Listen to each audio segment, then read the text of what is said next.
नमस्ते। आज मेरे प्रोग्राम में अमनदीप संधू साहब आए हैं और मैं अमनदीप संधू साहब का और परिचय भी कराऊं, लेकिन बड़े ऑथर, खूब लेख लिखते हैं, मीडिया से भी जुड़े हुए हैं। इनकी कुछ किताबें आई थी, Roll of Honour, Sepia Leaves emergency के ऊपर थी, रोल ऑफ ऑनर 2012 में इन्होंने ये सब फिक्शनल थे। अभी इन्होंने एक बड़ी किताब लिखी है, non fiction, Punjab journey through fault lines. 2019 में वो की किताब है। उन्होंने बहुत 3 साल तक पंजाब की खाक छानी, जगह जगह गए और फिर उस पंजाब की हिस्ट्री और उसके ऊपर लिखी है। मैं जब इनसे आग्रह मैंने किया कि हम लोग बात कर लें, मैंने वो किताब अभी तक कंप्लीट नहीं की है, पढ़ी नहीं है, तो मैं किताब के बारे में ज्यादा नहीं इनसे अभी आज बात करेंगे, वो किसी और दिन करेंगे। आज हम लोग थोड़ी किसान आंदोलन की इनसे बात कर ले रहे हैं। और मैं एक डिस्क्लेमर शुरू में कर दूं कि संधू साहब का एक, मतलब मेरा और एक इनका जैसे एक और नाता है कि मैंने नमक खाया है स्टील अथॉरिटी का, और ये भी स्टील अथॉरिटी के ही is part and parcel of Steel Authority. Father was with SAIL में, मुझसे बहुत सीनियर, हम लोग जानते नहीं एक दूसरे को। तो मैं भी सेल में रहा हूं और हम सब लोगों को, जो मैंने किसी अपने कार्यक्रम में कहा था कि जब इस समय जब सरकार कुछ पब्लिक सेक्टर बेचती है, तो मुझे लगता है कि मेरे पिता क्या कुछ बिक रहा है। I mean I always feel कि some part of my father जो है वो बिक रहा है। खैर, संधू साहब बहुत बहुत स्वागत है आपका कार्यक्रम में। किसान आंदोलन की सबसे पहले बात कर लें, और किसान आंदोलन की बात आपसे इसलिए कर लें क्योंकि Punjab journey through fault lines के बैकग्राउंड में इसलिए कर रहे हैं कि ये पूरे आंदोलन को पंजाब हरियाणा में बहुत दिनों से चल रहा था। उनकी अपनी डिमांड थी, उनकी अपनी समस्याएं थी। ये जब इनसे कंसीव हो रहा था ये बिल, तब भी हो रहा था। लेकिन 26 नवंबर 2020 में जब किसान आके बॉर्डर पे बैठ गए, तो ये पूरे देश का इस पे अटेंशन हो गया और पूरा देश को समझ में आने लगा कि किसानों के साथ हो रही है। अभी बात वो 3 बिल की हो रही है, लेकिन उससे रिलेटेड बहुत सी चीजें हो रही हैं। मैं आपसे एक चीज ये समझना चाहता हूं, क्योंकि इसको ये कहा गया कि पंजाब के ही लोगों का आंदोलन है। कुछ लोगों ने ये भी कहा कि केवल बड़े काश्तकारों का आंदोलन है। कुछ लोगों ने कहा कि इसमें आढ़तियों का भी वो है, इंटरेस्ट है। हालांकि मैं इसको नहीं मानता हूं। मैं एक आपको और समझा दूं, जैसे वकीलों का आंदोलन होता है, तो वकील जब होता है तो उसके बाहर वो उसका मुंशी भी होता है, वो खाना लगाने वाला भी होता है, वो पान वाला भी होता है, वो चाय वाला भी होता है। उसी तरह से एक जब किसान का एक कोई बड़ा किसान है, तो उसके साथ बहुत से लोग साथ में चलते हैं, उसके किसान मजदूर भी। पहले मैं ये समझ लूं कि किसान आंदोलन जो यहाँ चल रहा है, जिसमें 40 के करीब संगठन शुरू में थे, आज तो और भी ज्यादा है, 40 संगठन सीधे सीधे संयुक्त किसान मोर्चा के साथ हैं आज जुड़े हुए। इनके आपस के, मतलब ये अलग अलग एक ही ग्रुप के हैं, सबका एक ही जैसा चरित्र है, सब लोग छोटे किसान वाले हैं ये सब। तो ये जरा इनके इनके बारे में थोड़ा समझा दीजिए कि ये अलग अलग लोग हैं। कुछ लेफ्ट लीनिंग वाले हैं, कुछ सिक्की लोग हैं। जरा ये समझा दिए समझा। जी शुक्रिया बहुत बहुत बुलाने के लिए। सबको नमस्कार। इनकी आइडियोलॉजीज अलग अलग है। इनमें से कई सारी यूनियंस लेफ्ट ओरिएंटेड हैं। ओरिएंटेड, उनका जब ओरिएंटेड कहते हैं तो ये जो लेफ्ट डोमिनेंट पॉलिटिकल पार्टीज है उनके साथ कोई लेना देना नहीं है। अगर कुछ कैडर का लेना देना अगर कहीं होगा भी तो एमएल के साथ होगा, पर बाकियों के साथ नहीं होगा। कुछ सिख सोच वाली भी हैं यूनियंस। एक उनमें से खासकर जैसे किसान मजदूर संघर्ष कमेटी, उसका अपना ही खेमा जमा हुआ है वहां पे। वो पूरी तरह सिख सोच वाली है। उग्राहा जी का एक अलग खेमा है, पूरा बॉर्डर है उनके पास एक, जिसमें बहुत सारी खाप पंचायतें भी जुड़ी हुई हैं आके। वो भी जनरली लेफ्ट ओरिएंटेशन वाले हैं। संयुक्त किसान मोर्चा के जितने भी मेंबर्स हैं, ये एक मिक्स्ड बैग है। ये कोई पूरी तरह सिख नहीं है, पूरी तरह लेफ्ट नहीं है, सब टाइप के लोग हैं इसमें। पर जो संघर्ष है वो खास तौर पे वो छोटे किसान का संघर्ष है और मार्जिनल किसान का, जिसके पास जमीन अब 2.5 से 5 एकड़ जमीन जिसके पास बची हुई है। बड़े किसान नहीं उतरे हैं इस संघर्ष में। बड़ा किसान कौन है? पंजाब का बादल है, अमरिंदर सिंह है, हजारों एकड़ जमीनें हैं इनके पास, है ना। तो वो नहीं उतरे हैं इस संघर्ष में। ये छोटा किसान लड़ रहा है। और अब पंथ वाले इसको डिफाइन करते हैं कि ये होंद की लड़ाई है, ये हमारा, है ना। पर जो ये किसान है ये डिफाइन करते हैं कि ये हमारी रोजी रोटी का मामला है। हम अपने बच्चों को क्या देके जाएंगे अगर हम गवर्नमेंट ने हमसे सब कुछ छीन लिया। तो मिक्स्ड बैग है जी। मैं एक चीज और, क्योंकि मैं थोड़ा हिस्ट्री भी समझना चाह रहा हूँ, आपने इस पे बहुत रिसर्च की है।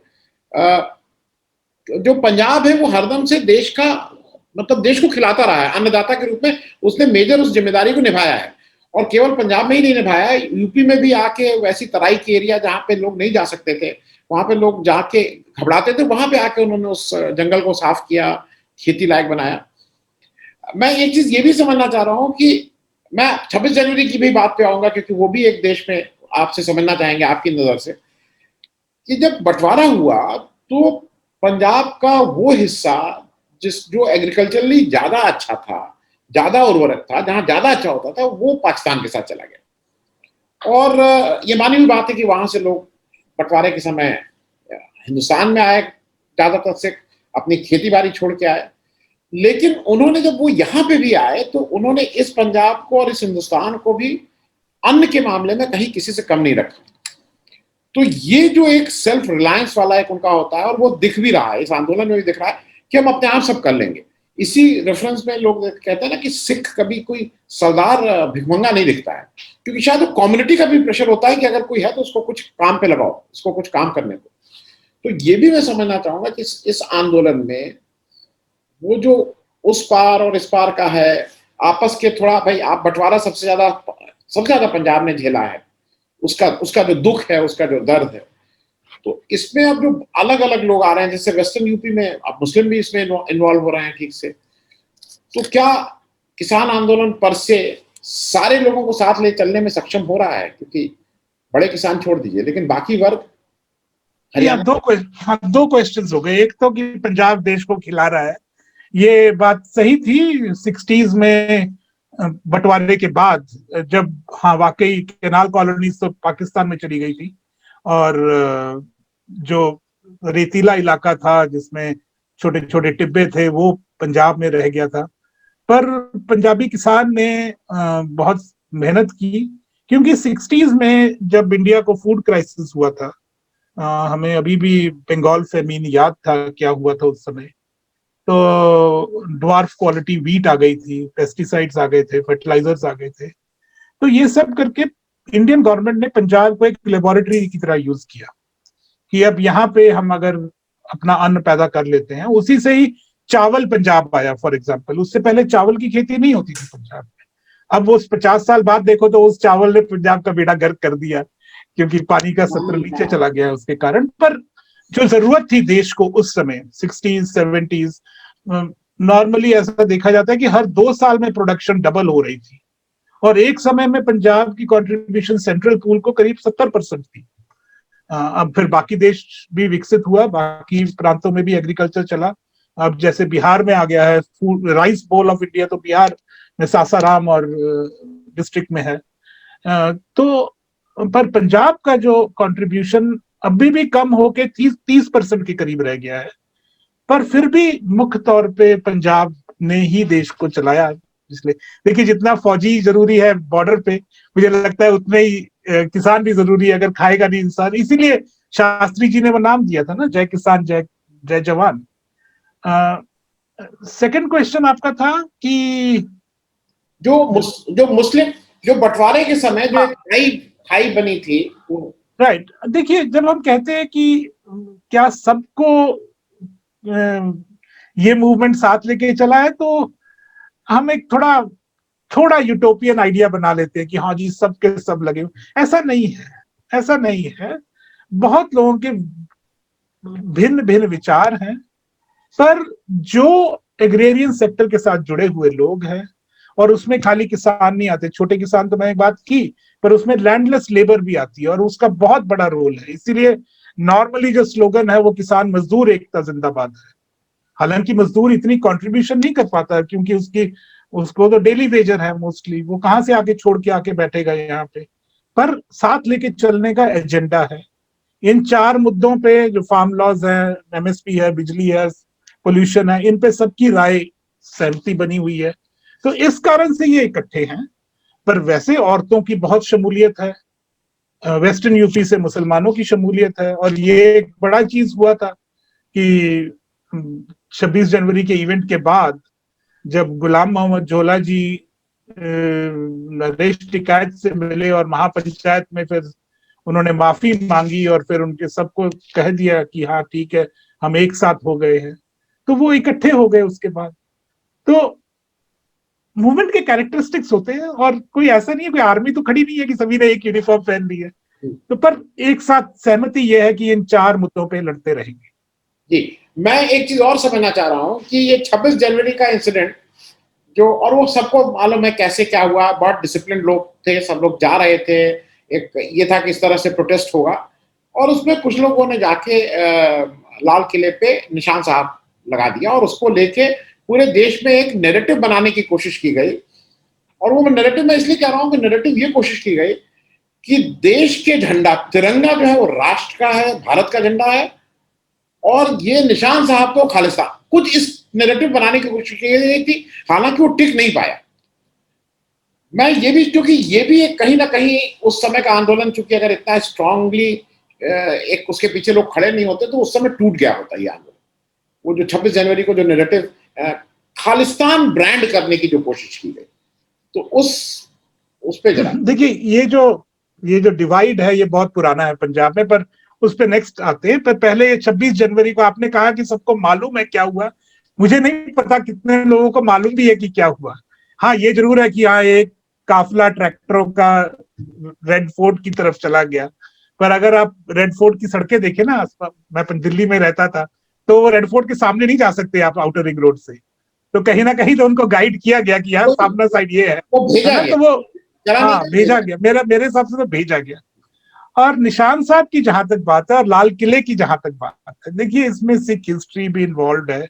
एक जमाने में बाबा बघेल सिंह ने कब्जा किया था रेड फोर्ट पे, गुरु तेग बहादुर का रिवेंज लिया था वहां पे, रकाबगंज साहब गुरुद्वारा इस्टेब्लिश किया था। तो वो एक मुहावरा चलते आ रहा है कम्युनिटी में, कम्युनिटी की हिस्ट्री है वो वाली। पर इस वक्त लाल किला क्या है? इस वक्त तो एक हिस्टोरिकल बिल्डिंग है जो अपने प्राइवेट डालमिया को दे चुके हो आप, वो लीज पे है, तो एक प्राइवेट कॉरपोरेट बिल्डिंग है लाल किला असल में। और निशान साहब जहां तक बात है, निशान साहब हर गुरुद्वारे में लगा होता है और ये एक सिखों की पहचान है, पर खालिस्तान का कोई झंडा निशान साहब नहीं है, खालिस्तान का कोई झंडा ही नहीं है। एक्चुअली खालिस्तान का जो बोगी शब्द यूज किया जाता है, इसकी एक अपनी हिस्ट्री है 150 साल पुरानी। अब बहुत सारा टाइम नहीं है हमारे पास, पर इतना जरूर जान ले सब लोग कि खालिस्तान का कोई झंडा नहीं है। अब जब झंडे लगे वहां पे, तो वहां यूनियंस के भी झंडे लगे, गाजीपुर से भी लोग पहले पहुंचे वहां पे, एक्चुअली किसान यूनियंस के झंडे लगे, निशान साहब भी लगा, पर ये सारे झंडे लगे, पर तिरंगा को किसी ने हाथ नहीं लगाया। तो ये ना बना लेनी बात कि हाँ जी निशान साहब लग गया तो तिरंगे पे असॉल्ट हो गया, ऐसा कुछ नहीं है ना। तिरंगा वैसे ही सजा हुआ था, वैसे ही था जैसे कि जैसा है, और जो 1-2 पोल्स थे उसमें किसी पे यूनियन का लग गया, किसी पे निशान साहब लग गया। उसको गवर्नमेंट तो बनाना चाहती थी एक बात, तो वो बन गई, कुछ दिन चलती रही वो बात। संयुक्त किसान मोर्चे को भी फ्रैंकली अगर अब देखें, अब तो टाइम बीत गया, संयुक्त किसान मोर्चा संभाल नहीं सका मूवमेंट को उस समय। उनके अंदर भी बहुत सारी शंकाएं पैदा हो गई। वो अगले दिन स्टेज से जैसे उन्होंने बातें की पंथिक ग्रुप्स के बारे में, उससे दिखता है। जो ब्यूटी थी उसकी वो थी कि मिड रेस बैटन चेंज जैसे होता है ना, जैसे रिले रेस रन कर रहे हो, तो वो संयुक्त किसान मोर्चा सिंघू बॉर्डर से बैटन टिकैत के हाथ में आ गया गाजीपुर में, और उन्होंने जो कॉल दी रात को, और जो हरियाणा और वेस्टर्न यूपी के लोग रात को इकट्ठे हो गए वहां हजारों की गिनती में, उसने मोर्चे को बचा के रखा। तो बहुत अहम रोल प्ले किया था राकेश टिकैत ने, और उसके कारण मोर्चा चलता रहा है। पर इस दौरान एक दो चीजें और, टीकरी जो उग्राहा जी का मोर्चा है वो बरकरार खड़ा था, उसको कोई फर्क नहीं पड़ा सिंधु गाजीपुर में क्या हो रहा है। और एक्चुअली जैसे मेरा अनुभव है, शुरू में जब मैंने उन ग्रुप से बात की थी, उनको था कि ये मसला बहुत लंबा चलना है, ये तो छोटे छोटे पड़ाव आएंगे। तो अब जब हम कह रहे हैं 7 महीने हो गए, तो उग्राहा जी ने मेरे को उस समय ही कहा था कि हम तो शायद 2024 तक चले जाएं इस पे, है ना। जिस ग्रुप ने ये शुरू किया था लाल किले वाली बात, वो किसान संघर्ष कमेटी है, किसान मजदूर संघर्ष कमेटी, उन्होंने एक दिन पहले एक्चुअली बयान दिया था, एक पूरा लेक्चर दिया था और लोगों को कहा था कि मुझे साथ चाहिए, पब्लिक लेक्चर था। पर मुझे जो लगता है, और मैंने पर्सनली करीब 30 मीडिया आउटलेट्स को कांटेक्ट किया और कहा कि असली मुद्दा वहां होगा जहां सिंघू की रोड आके दिल्ली के रोड से जुड़ती है, उस चौक पे होगा, आप लोग वहां पहुंचो, वहां चेक करो क्या हो रहा है। पर कोई मीडिया नहीं उठ के गया। तो आप देख रहे हैं कहां गलती हो रही है। नैरेटिव बन रहा है 11 बजे, 9 बजे वहां शुरू हो गया था, पिछली रात उनको इंफॉर्मेशन थी, पर कोई नहीं गया। ये मीडिया की कमी है कि उसने समझ ही नहीं पाए कि क्या होने वाला है यहाँ।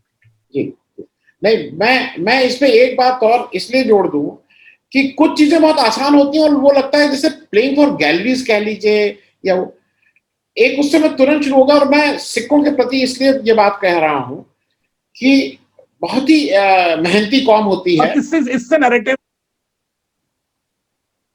जी, आप कंप्लीट करें। संधू साहब, आप बोल रहे थे, बीच में थोड़ा चूक हो गई। हाँ, कंप्लीट करिए। नहीं, मैं कह चुका। मैं यही कहना था कि गवर्नमेंट जो नैरेटिव को बदलना चाह रही थी, उसमें मीडिया ने एक बहुत अहम रोल प्ले किया है और उसको वो स्क्रूटिनी होनी बहुत जरूरी है मीडिया की उसमें। मैं एक चीज और जो मैं इसलिए आपसे समझना चाह रहा हूं कि आप बेबाकी से ये बात कह रहे हैं, जो कि बहुत से लोग नहीं कहेंगे। एक बात बार बार आ रही थी, फॉरेन फंडिंग। मैं उसके आप उस पर कुछ बोले, मैं उससे पहले मैं जरा एक बात बोल दूं। देखिए, मैं जहां से आता हूं, मेरे पिताजी किसान थे। मेरे घर में भाई नेचुरली जो मेरे नातेदार रिश्तेदार हैं वो किसान ही थे। लेकिन मैं तमाम मेरे घर में ऐसे लोग हैं जिन्होंने वापस जाके उस जमीन को नहीं देखा है। एक बार शहर निकल आए, बड़े आदमी बन गए, सो कॉल्ड आज के उसमें कोई आईएएस बन गया, कोई इंजीनियर बन गया, घर वापस नहीं जाते हैं। लेकिन सिखों में हमने एक चीज देखी है कि ये चाहे जितने भी बड़े हो जाएं, ये अपने अपने जमीन से ये नाता नहीं तो छोड़ते हैं। और वो मैंने बहुत जगह इसको महसूस किया है। तो वो जो फॉरेन फंडिंग की बात बार बार हो रही है, इस देश को शायद ये भी बताना जरूरी है कि इस देश में जो एक पैसा बाहर से आता है उसका एक बड़ा हिस्सा एनआरआई भेजते हैं अपने घर के लिए, अपने कारोबार के लिए, अपने उसके लिए इस देश में। तो उसको फॉरेन फंडिंग पर से कहना गलत बात है। वो केरल में भी, केरल के अगर नर्सेज और उनका पैसा हटा दिया जाए तो केरल में जो फॉरेन फंड आता है वो वहां से आता है। तो ये भी जरा आपसे मैं समझना चाहूंगा संधू साहब, ये जो फॉरेन फंडिंग का मतलब, मैं अपनी बात बता दूं, मैं इस चैनल पे शायद पहली बार बोल रहा हूँ इस बात को। मैं भी क्राउड फंडिंग करता हूँ, मैं भी लोगों से कहता हूँ भाई चैनल चलाने की कोई पैसा दीजिए। कोई 100 रुपया देता है, 50 रुपया देता है, 10 रुपया देता है, 100 भी देता है, 10,000 भी देता है। मुझे उस दौरान मेरे चैनल पे बीच में कभी कनाडा से कुछ लोगों ने कहा कि हम कुछ पैसा देना चाहते हैं, और कोरोना के समय वो एम्बुलेंस खरीदने के लिए। मेरे जो यहाँ जो साथी तो मैंने, नहीं यार ये मत लेना, ये सरदार लोग हैं, क्योंकि ये सरकार जो कहेगी तुम्हें तुरंत इम्प्लीकेट करेगी। और मैं ईमानदारी से, मैं सारा कुछ मैं बिल्कुल साफ साफ बोलता हूँ, हर एक चीज कहता हूँ। लेकिन मैं इसके बारे में बता दूं, मैंने भी वो पैसा नहीं लिया। जो यहाँ ये था कि कुछ एम्बुलेंस खरीद लीजिए, ऑक्सीजन कंसंट्रेटर खरीद लीजिए, लेकिन ये हुआ कि यार यहाँ ले लोगे फिर कौन जवाब देता फिरेगा सरकार से। मैं इस फॉरेन फंडिंग जो बार बार हो रहा है कि बाहर से सिख भेज रहे थे, उसके बारे में थोड़ा समझिए। 2-3 रूट्स हैं फॉरेन फंडिंग के भी। एक तो है कि हाँ, मोर्चा जमा है तो मोर्चे में पैसा देना है ताकि ये अच्छी लड़ाई है, ये लड़नी चाहिए इनको, ठीक है। बट फिर मोस्टली जो मैंने देखा है कम्युनिटी में कि अगर किसी ने $1,000 भेज दिए ना, तो फिर वो उसका एक एजेंडा बन जाता है कि ऐसे चलाओ तुम मोर्चे को। अब संयुक्त किसान मोर्चे की बहुत सारी परेशानियां हैं, उनकी बहुत मजबूरियां हैं, और वो जितना संभाल के चला पा रहे हैं। गलती उन्होंने भी की है अभी पहले, इसमें कोई शक नहीं। बट फिर जजमेंट पास करने लग जाते हैं, ओ पंथिक ग्रुप्स को क्यों नहीं साथ लिया, पंथिक ग्रुप के खिलाफ ये क्यों बोला। मुझे लगता है कोई पैसा फेंकता है ना, तो फिर वो मुजारा देखने की कोशिश करता है, जो मुझे अजीब लगती है बात। एक चलो वो चैनल है फंडिंग का, शुरू में हुआ, फंडिंग हुई, बट 26 जनवरी के बाद वो कम हो गई, फंडिंग काफी कम हो गई। क्योंकि देखिए ये बात जुड़ती है जाके कि खालिस्तान का जो आइडिया है वो रहता भी कहाँ है ना, वो डायस्पोरा में ज्यादा है, हिंदुस्तान में ना के बराबर है मेरे हिसाब से, है ना। पर तो उनकी फंडिंग थी वो वाली। एक और फंडिंग है जो लोग अपनी फैमिलीज को पैसा भेजते हैं, पंजाब में पिछले 30 सालों से जॉब्स नहीं है, खेती में कमी हो रही है लोगों को, लोग इतने माइग्रेंट्स बना रहे हैं, बच्चों को बाहर भेज रहे हैं नौकरियां करने के लिए, पैसा कमाने के लिए। पंजाब कर्जे में डूबा हुआ है, इंडिविजुअल फार्मर भी, लेबरर भी, स्टेट भी। उनके लिए बाहर से रेन्यूमरेशन आते हैं, उसमें से कुछ फंड जब आते हैं फैमिली के पास तो वो इसमें भी दे देती है, किसान मोर्चे में, क्योंकि आजकल सब मोर्चा लड़ रहे हैं। तो पंजाब के गांव में तो घर घर जाके डोलू भरे जाते हैं कनक के, कि भाई आप कितना 5 किलो दे सकते हो, 10 किलो दे सकते हो, फिर एक ट्रॉली भरती है, फिर मोर्चे पे जाती है। वो ऐसे चल रहा है पंजाब में। तो फिर थोड़े से फंडिंग वहां भी आ जाती है। वो उसको फॉरेन फंडिंग कहोगे कि उसको फैमिली को फंड कहोगे। और एक और फंडिंग है जो से खालसा एड या यूनाइटेड सिख्स या ऐसे ग्रुप्स कर रहे हैं। इसमें भी रवि सिंह जी ने, खालसा एड के ने, पहले दिन लाइव होके कहा था कोई पैसा मत दो हमको। उन्होंने कहा था ये, हालांकि मैं नहीं कहता कि लोगों ने नहीं दिया, लोग देते रहे, पर उन्होंने कहा था मत दो पैसा, हमारी एजेंसी के पास इस वक्त दुनिया के 7 जगहों पे एक्सेस फंड्स पड़े हुए हैं, हमें जवाबदारी देनी पड़ती है कि इनको खर्चा क्यों नहीं किया आपने अभी तक, है ना। तो उन्होंने तो मैंने देखी वो लाइव, उन्होंने कहा था मत दो हमको फंडिंग। देश में से बहुत लोग कांटेक्ट करना चाहते थे, तब वो आपके दोस्तों को भी जानते हैं, पर कुछ लोग हैं जो लियाजाओं का काम कर रहे थे, मैं सबको उनका नंबर दे देता था कि आप इनसे बात कर लो। पर इस मोड़ पे संघर्ष के अप्रैल के बाद जब कनक बिकी है, तो एक सबसे पुअरेस्ट डिस्ट्रिक्ट है पंजाब का मानसा, वहां के लोगों ने भी 50 लाख रुपए इकट्ठे करके दिए इसके लिए, क्योंकि लोग ये लड़ाई लड़ रहे हैं और उसके लिए वो पैसा देंगे। खाली एक डिस्ट्रिक्ट से कह रहा हूँ, बाकी डिस्ट्रिक्ट से और हुए होंगे, खाली एक यूनियन को कह रहा हूँ, बाकी यूनियंस को और पैसे आए होंगे। तो चलाना है ना, मूवमेंट तो चलाना है। अभी 5 दिन पहले हरियाणा से 40 ट्रॉलियां भर के कनक की आई। कल किसी ने मेरे ख्याल 2000 किलो कनक भेजी है वहां पे। तो ये मूवमेंट को चलाना है, लंगर चलाना है। देखिए, लंगर मेरे हिसाब से इस संघर्ष का दिल है, और जो भावना है लोगों की वो सेवा की भावना है। ये सारा संघर्ष औरतों के स्ट्रेंथ पे, मजदूरों के परमिशन से, और छोटा किसान लड़ रहा है। इसका दिल जो है वो लंगर है, और इसकी जो भावना है वो सेवा की है। क्योंकि जो भी, चाहे वो लेफ्ट हो जो रेवोल्यूशन बनाना चाहता है, चाहे वो पंथिक ग्रुप से जो खालिस्तान निकालना चाहता है, ना रेवोल्यूशन होगा ना खालिस्तान निकलेगा। ये लोगों का संघर्ष ऐसे ही चलेगा, क्योंकि जो लॉज हैं वो गलत हैं, और जो मांग है वो देश भर में एमएसपी की मांग है। अगर खाली इन 2-3 स्टेट्स के लिए होती, वो तो मिल ही रहा था, वो तो नेगोशिएट कर लेते। बट 50 सालों से किसानी देश की संकट में है, ये आवाज उसकी है। मोदी ने तो हार्वेस्ट किया एंगर को। ये क्राइसिस तो बहुत पुराना चले आ रहा है। तो ये लड़ाई बहुत बहुत ज्यादा, इसका डायमेंशन बड़ा है ना।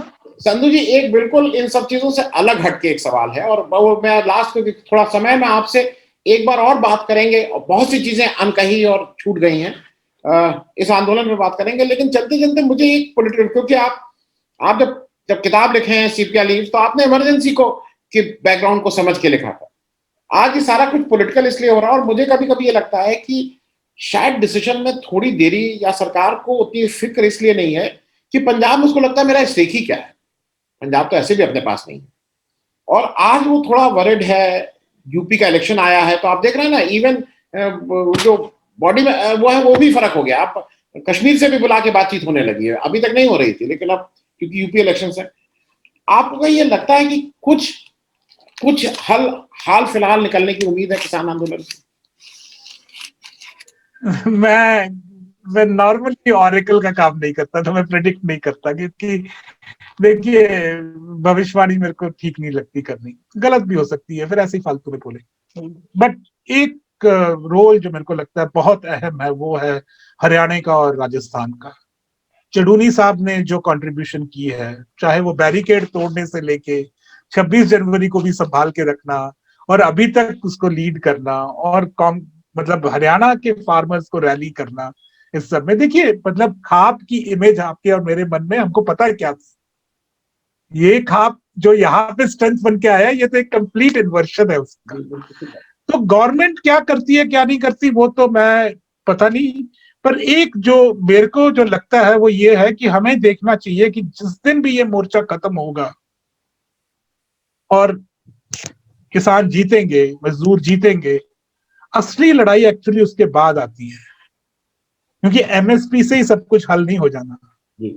इन स्टेट्स का पानी का सत्र गिर गया है, इनमें रिडंडेंट क्रॉप ग्रो हो रही है, इनको क्रॉप डाइवर्सिफिकेशन की जरूरत है, पेस्टिसाइड्स इंसेक्टिसाइड्स ने तो सत्यानाश कर दिया है एग्रीकल्चर का, हमें नेचुरल फार्मिंग की तरफ मुड़ने की जरूरत है। वो सब हमारी आगे की बहुत सारी चैलेंजेस है।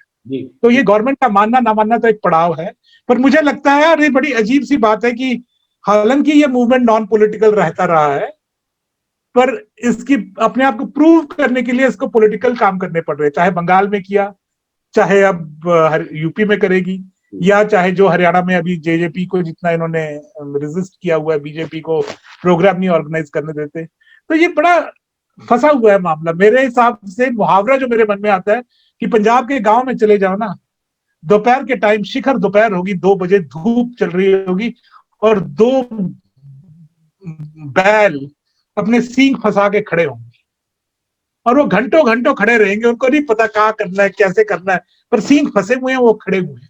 मोर्चा और गवर्नमेंट वैसे फंसा हुआ है इस वक्त। Thank you so much Sandhu साहब, थैंक यू सो मच। और हम लोगों की सबसे यही प्रार्थना है कि वो जो बैल में जहां किसान का है वो शायद अगर ढकेल के वो कर दे, क्योंकि ये अन्नदाता की बात है और कोई बात नहीं, ये हम सबके वजूद की बात इससे कहीं ना कहीं जुड़ी हुई है। Thank you so much for joining. मैं आगे भी आपको तकलीफ दूंगा, आपकी किताब पढ़ के उसके बाद उस पर बात करेंगे। जी शुक्रिया, बहुत बहुत। अगर आपको दी पब्लिक के कार्यक्रम पसंद आते हैं तो इन्हें लाइक करें।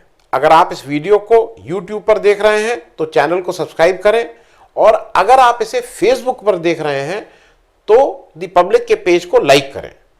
अगर आप चाहते हैं कि हम निष्पक्ष पत्रकारिता को जारी रखते हुए आपसे जुड़े मुद्दों पर सवाल उठाते रहें तो हमें सहयोग करें। आपका छोटा से छोटा सहयोग भी इस मुहिम को जारी रखने में हमें ताकत देगा। डोनेट करने के लिए डिटेल्स जो हैं वो डिस्क्रिप्शन बॉक्स में दी गई हैं।